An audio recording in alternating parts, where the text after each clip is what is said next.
the Cowboys draft and the draft this year. Kyle, how are we doing today, man? I'm doing great. Yeah, Zach and myself, we're both gonna host at different times, but yeah, pumped to get on the coverage next week. I did not reply to that message, Corey, and I apologize for not doing so, but the reason why I did not reply is because I immediately clicked the link and I read the whole article. So if you want to talk about it, I'm ready, and I have quite strong opinions on why it's happening. All right. However, I did read the article, and that's why I didn't respond. See? Because I got so intertwined with the article that I just forgot to go back with it. Then I have constructed the perfect question for you, Kyle. What is more of a concern for you at this moment, the Ape Civil War or the Cowboys taking Keldrick Falk at pick number 12? What is more concerning in your world at this moment? You know, that's a phenomenal question. And it's because there are so many layers to it. I'm going to say the Ape Civil War because I don't think they're going to take Keldrick Falk at 12. Okay. I don't think there's really any interest there. So and that's how confident I am in that. And so if that's the case, then I'm saying, yeah, the Ape Civil War is definitely far more concerning. Which one of the reasons for this violence, though, between the apes do you think is? So what's the story? Lay it out for me. All right. There's some in the Nagogo chimps, Kevin, have started fighting, and there are a couple of different factors that could be going on here. One, scarce food and competition amongst each other. All right. There used to be a lot of food in the forest. Now, not so much. The other is that they have grown too large, according to a University of Michigan study. Large in terms of actual size? Too many people. Okay. There are too many chimps, if you will. So too many chimps, and now you can't keep it all together when you have that many. And then there's another theory that about 5 males died. And then that has now, they were critical peace brokers in all of this, and so there's a lot going on with this. Which one of those theories, Kyle, do you think might be the most relative? I think it's the last one. I think it's the fact that they said the studies showed that back in 2014, there were like 5 elders amongst these two tribes that helped kind of bridge the gap between, and we're making friends between both of the groups of chimpanzees or whatever they are, and they would go from there. Doesn't feel like you read that article. He did.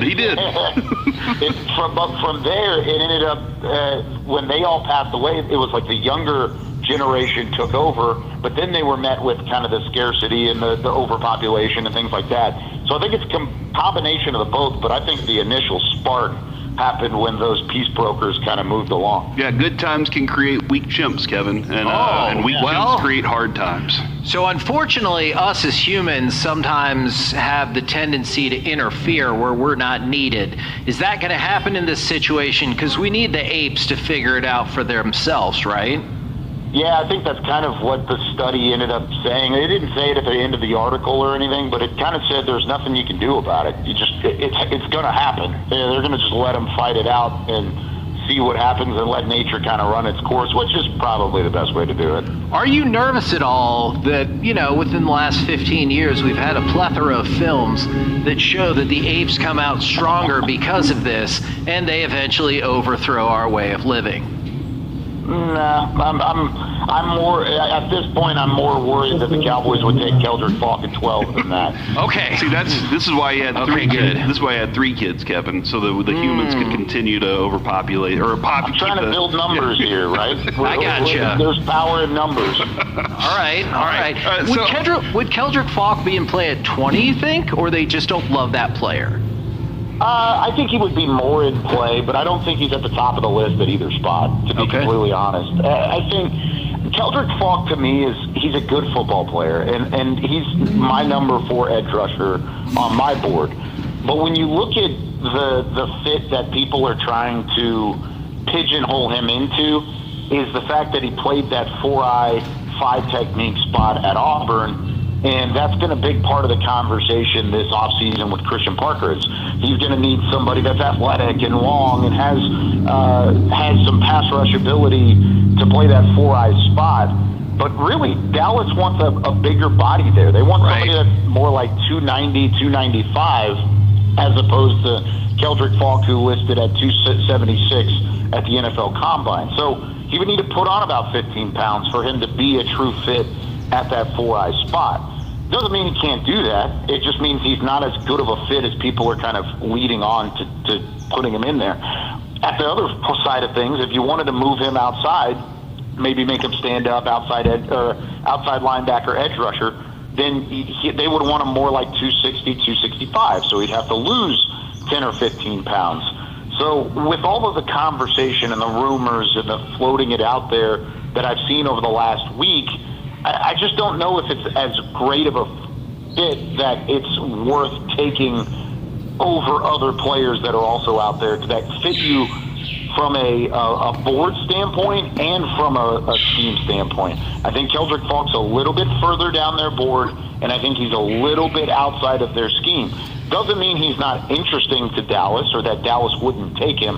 I just think there are a bevy of other names before him at both 12 and 20. All right, so we've probably talked 12 and 20 as much as we possibly can overall. And everybody, again, those are two exciting picks for the Cowboys. That's going to be night one for sure. But when it comes to further, the Cowboys have further draft picks to work with here, and they need to use them all correctly. Let's look at their third round pick. What kind of players do you see there that you like, and how much of an impact do you think that player needs to make that early? Because we feel like these first two picks probably need to be starters and probably need to make an impact pretty early in the season. Yeah, and you want 92 to 112 to also have that same possibility, right? Yeah. You want them to still have immediate impact. And so I think it all kind of intertwines, but there's just a big gap in the middle. Because you want to pick two starters at 12 and 20, but what position group gives you the best opportunity to do that at 92 and 112? I don't think they're against double dipping at either one of those spots, right? First round, third, and fourth round. I don't think they're against double dipping twice in the first four picks. Now, I think slot corner, the nickel spot, I think you can find a starting caliber nickel at 92. We talked about that a little bit on the draft show this week with guys like Chandler Rivers out of Duke and Keontae Scott out of Miami. I mean, there are multiple guys at 92 that might be there. Would Rivers be there? I think he would be. Talking to guys like Nick Harris, he thinks he's going to go in the middle of the third. I think he could maybe stretch to that point. I had a fourth on him. So I don't know. That's maybe an optimistic side of things. But he's not the only one there either. I mentioned Scott. There are a couple other guys maybe at the outside cornerback spot that you'd feel confident in throwing him in the mix. Maybe a Malik Muhammad out of Texas.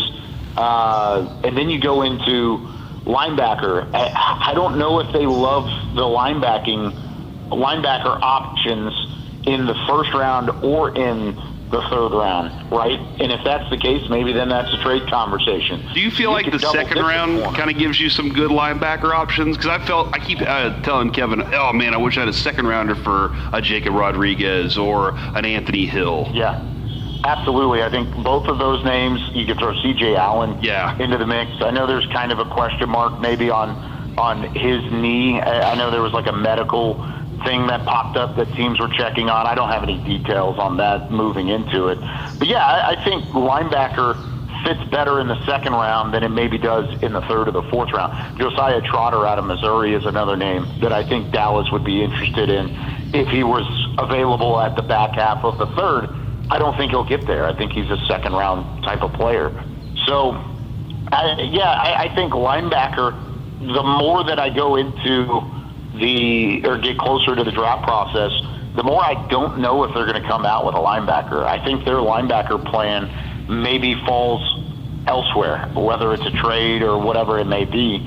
I don't know if it fits their value of where they're picking unless they go and trade up to a Sonny Styles or a Sonny Styles falls to them. I don't know if they leave day one or day two with a linebacker in hand. Now, I do like the options at safety a little bit later. I like some options at edge rusher a little later. Guys like Romello Height out of Texas Tech or Zion Young out of Missouri. I mean, those guys are great, and they could maybe fall a little bit. Kieron Crawford out of Auburn. So there are options at those spots, but it depends on who you end up picking at 12 and 22. Okay, I asked this of Wolchuk, and I asked this of Broadus, and I screwed up by saying position because it got into the positional value conversation, but I'm trying to avoid that. What player solves the most problems for the Cowboys at 12? And why is it Caleb Downs? It probably is Caleb Downs, and the reason being is the Swiss Army knife of Christian Parker's scheme is the nickel. And that's going to be the case. If you can play a guy there that is going to be possibly a generational type of talent at that position, because people are talking about Caleb Downs in the same light as they did about Kyle Hamilton. You take that type of player and you throw him into a spot that's highlighted so significantly in this defense, it's going to make everybody else better. It's going to make everybody else a high-end, or it makes everybody else kind of fall into what they need to do in this system. So if you throw Caleb Downs into the mix, you throw him at that safety/nickel, then all of a sudden, and they're going to play nickel maybe 70% of the time, a 4-2-5 possibility. If that's the case, then I really like Caleb Downs in that spot. If you wanted to say a blue chip edge rusher, a David Bailey, I wouldn't disagree with you there, because if you can provide a pass rush alongside Quinnen Williams and Kenny Clark, then all of a sudden your secondary benefits with that too, and it's less time for them to cover. So I think those are my two names. It's a Caleb Downs out of Ohio State, David Bailey out of Texas Tech. Well, I am 1,000,000% there with you on Caleb Downs. He's awesome. What is your hierarchy of cornerbacks? On my board, or what do you think? On your board. Looking at. Yeah, I've got Mansour Delane and Javon McCoy. Those are my two first-round guys. I have Delane first, mostly because of the injury and whatever McCoy has been going through. I still think McCoy's 2024 tape is incredible. Yeah. And then I've got Colton Hood right at the top of the second round. He's my third corner. Chris Johnson follows that. Avion Terrell is right after that, and then Brandon Cisse. So 1 through 6 there. And I mean, Dallas has formally met with all 6 of those guys, Delane, McCoy, Hood, Johnson, Terrell, and Cisse. And so if they've tipped their hand at all about where they could be looking, they're shopping the cornerback position pretty hard. Well, I think you just displayed not only your knowledge of the draft, but your versatility with your ability to sway between the chimp Civil War and the mock drafts so well, and your scouting reports. Thank you very much, sir. This is why you called me instead of Zach Wolchuk, who has his own show on this station starting at 2 o'clock. Man, it's a long show, too, so I get you. He's got 5 hours worth of coverage coming up, and he would have never read that article. There's no way he would have ever done that. He would have skimmed it, but you're right. He wouldn't have had any depth there, when it comes to Wolchuk. But we appreciate you, man. Thank you very much, Kyle. Yeah, appreciate you guys. Talk to you next week.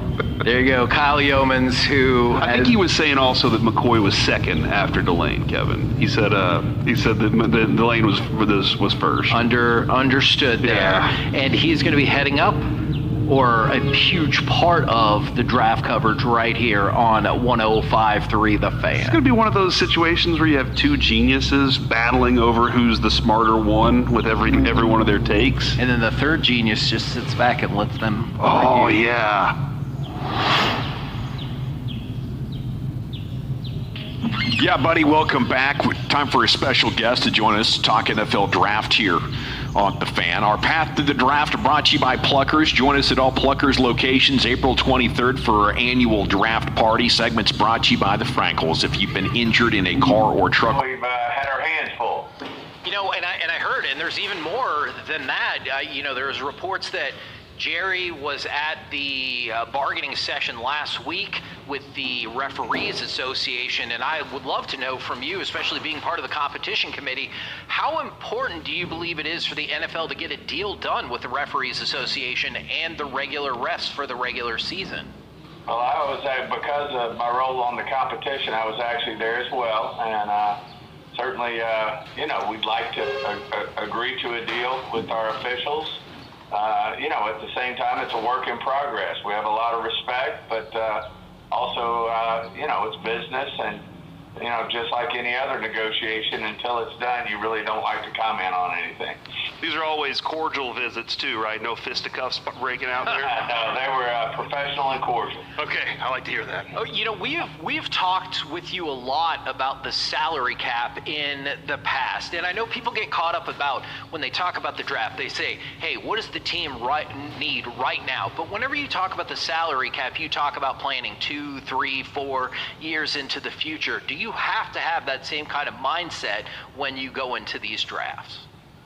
Yeah, I think it's all part of the bigger picture, and you certainly as you focus on the draft and what it can be for you and what that's going to look. I mean, one of the great things about our draft, especially this day and time, whether it's college or almost anything, for us to have personnel certainty. If you can have success in the draft, you're going to have that player either 4 or 5 years, at a number that's reasonable. And certainly that's why I think, most teams would tell you that's the foundation of their football team. With the salary cap that we have today, it's so important.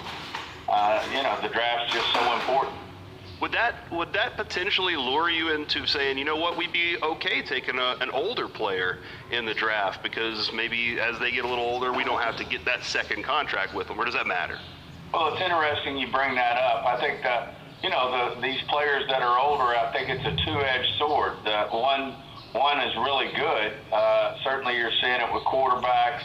We were just talking about offensive linemen, how important it is as well. But some of these guys coming out are 24, 25 years old.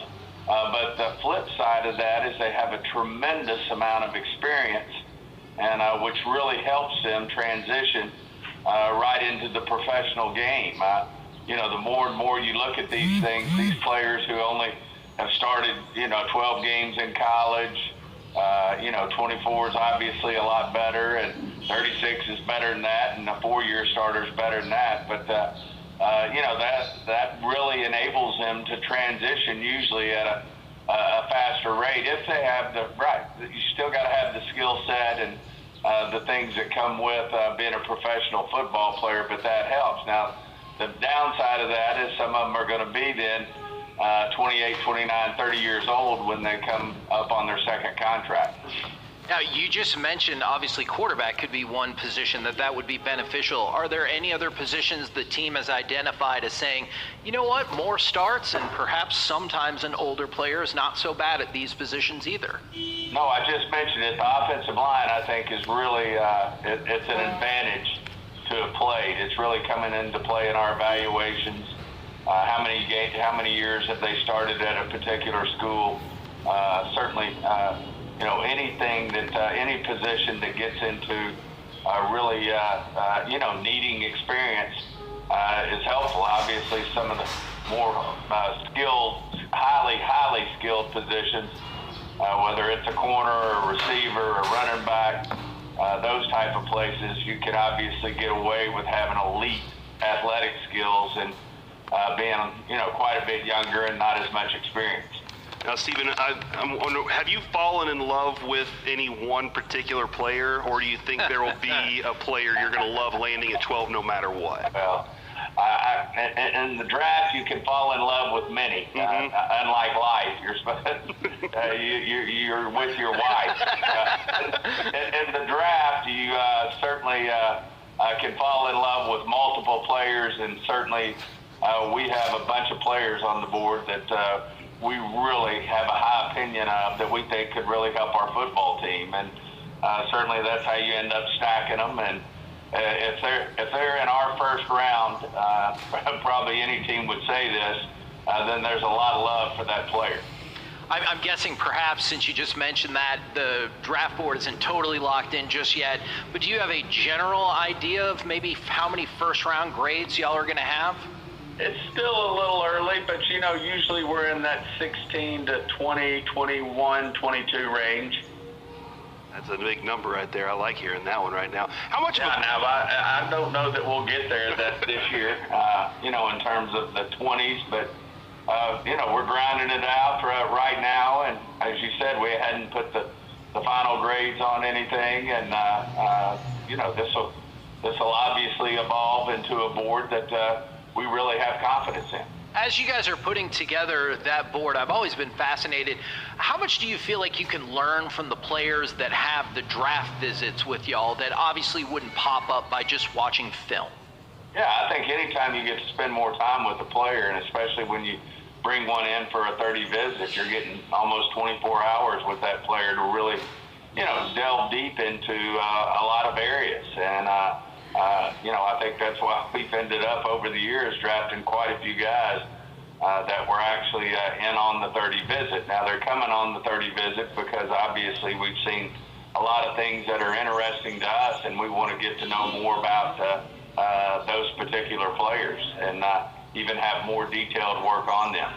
We've discussed Jermod McCoy a lot, special talent, as a lot of these guys are. We did hear Jerry say no red shirts, and we've kind of stuck with that a lot. Do you think he qualifies a red shirt, or has he cleared that hurdle for you guys? Yeah, that's a work in progress. We're trying to, do all the work that we need to do to get our hands around what his status will be for, we start with everything, what his status is for the mini camps, what his status is for the training camp, and then ultimately will he be able to play part of the season, none of the season. All those are levels that then we put into an equation and decide where we might come down on that particular player. And you kind of discussed, the amount of games earlier, but how much does missing one full year affect your approach with a guy? No, this happens, and there's been a lot of players in this league that miss a year due to injury that really come back and have great careers. So I don't know that that's a deciding factor. I think obviously, if you miss the entire year this year or miss the back half of the year, but it's going to linger into a big part of our coming season, then that's probably a bigger factor than somebody who just missed last year but's already ready to go and start minicamp. There are a lot of folks who kind of think this draft will be more trade-filled than past drafts. Have you gotten that sense at all 9 days out that have there been more phone calls or pre-draft team-to-team discussion compared to maybe a usual draft? No, I think it's too early to tell that. I think, next week as people finalize their boards and start to strategize, have their strategy sessions, then that comes into play. But I'm still a big believer that most of these trades, happen, as you're on the board. Players fall off that you wanted, and then you're willing to come out. Players are staying on the board that you might not think might be there, and then you're attempted to move up a little bit.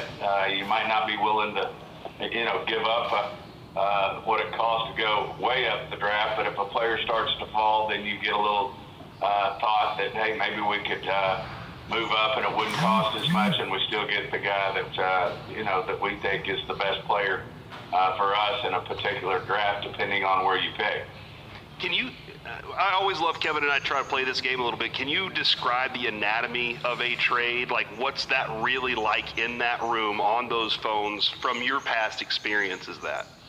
My past experience is that normally when you're on the clock is when the activity starts, and usually it's someone calling you wanting to move up is usually how it happens. Usually if you're wanting to move down and you're starting to have to call the next 15 teams below you, that's not a good sign. Usually if someone's wanting to come up, they're calling you, and especially in the first round, but usually that holds for the whole draft, that teams see a player they want and they call, and you hope in a lot of cases that 2 or 3 teams are calling for the pick, and then you have a competitive situation for your particular pick, and especially if you're willing to come out of it.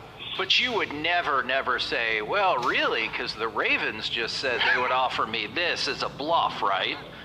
Well, I can't speak for other people, and I probably shouldn't speak to us. Okay. All right. Fair enough. Now, I think they're always honest, Kevin. Sure. Everybody in all aspects of life is always honest. Now, we've talked a lot about the origins way back in the day of the Jimmy Johnson trade value chart for the draft. How much has that evolved, whether it's, more of a Rich Hill model or anything else? Has that draft value chart changed a lot over the decades?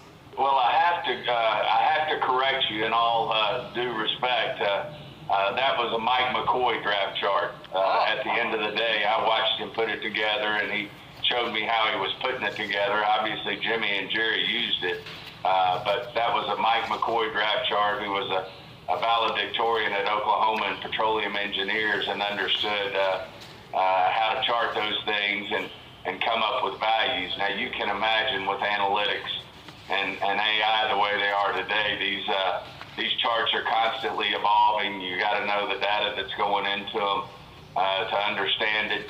Everybody has, what is quote unquote what most people feel like is a standard over the last 3 to 5 years. But then there's always one that you might have that you say, hey, we think the draft chart's evolved, and it may give you an advantage if someone's willing to go off the old chart. It may give you an advantage in what you feel analytically is the true value. I like how he's giving those engineers their credit where credit. Oh yeah, no, I appreciate that info. Yeah, Stephen, I always wonder how challenging it is to get a read on players from smaller programs, like say a Toledo or something like that, versus bigger programs like maybe a Texas, based on how their competition is. How much weight does that have, and how do y'all go through that? Yeah, I think it's big. I mean, obviously, it's able to project. If you're coming from a Power 4 school. For a top program playing against the very best. And obviously, that's even more so the case today as some of these smaller school young men, have found their way to the top Power 4 schools with NIL and all the things that are out there now. So there's not near as many, players playing at the smaller schools. Obviously, you have had the occasional. I mean, Rebel was one of those guys that was at a small school, and he stuck with where he was, and you run across those guys. So, but at the end of the day, certainly you like to see. That's why you have a Senior Bowl. You like to see these guys going against top level competition that are going to be drafted as well. Versus it's harder to project when you see them against a lot lesser level of competition.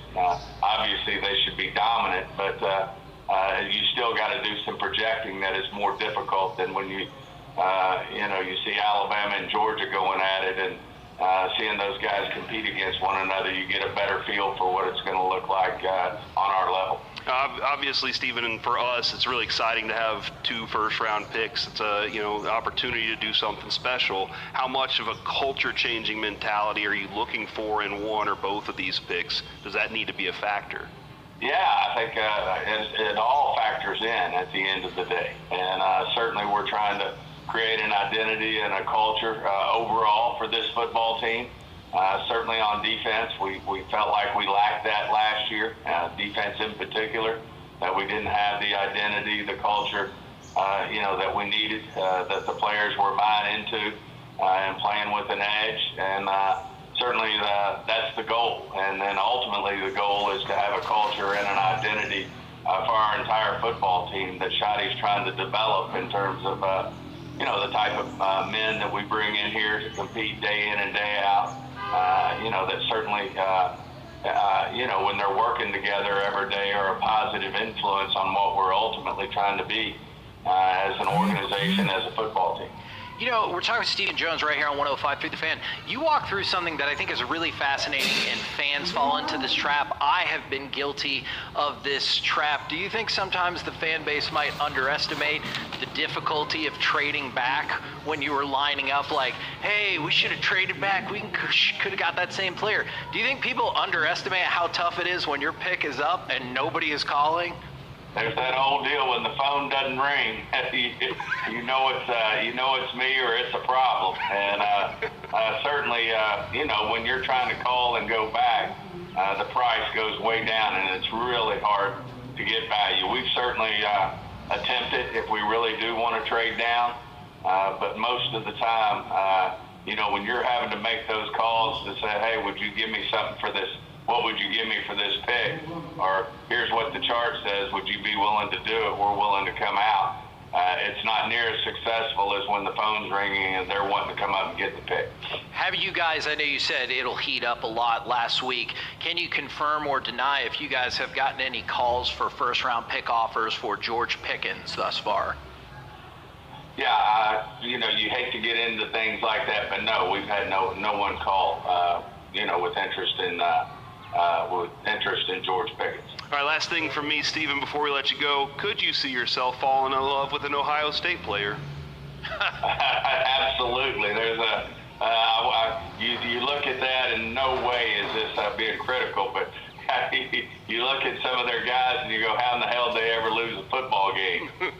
When you look at all the Buckeyes that are on the board, and obviously they had a great football team, and hats off to Indiana. They ended up putting it together and were able to pull it off and win the thing. And but certainly the Buckeyes have more than their fair share of guys in the first round of this draft.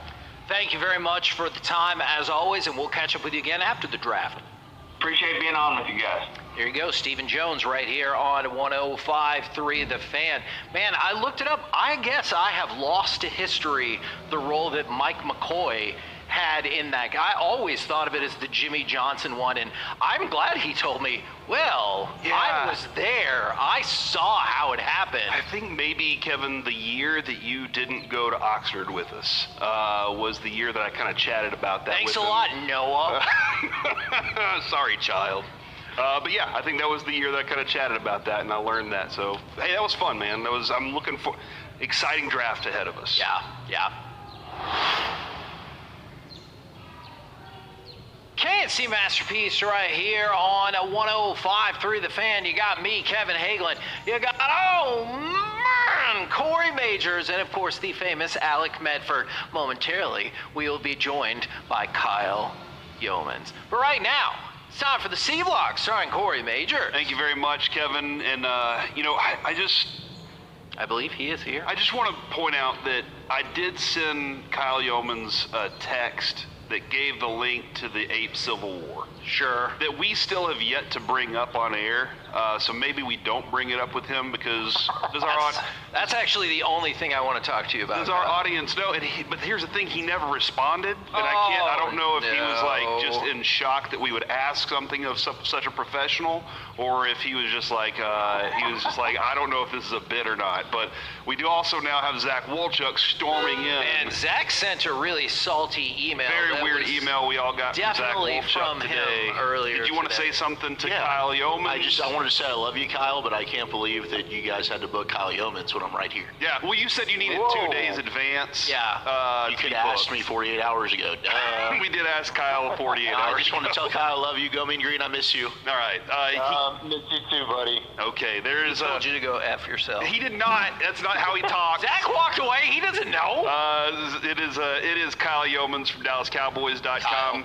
I do believe he will be the point man for your broadcast coverage of the Cowboys draft and the draft this year. Kyle, how are we doing today, man?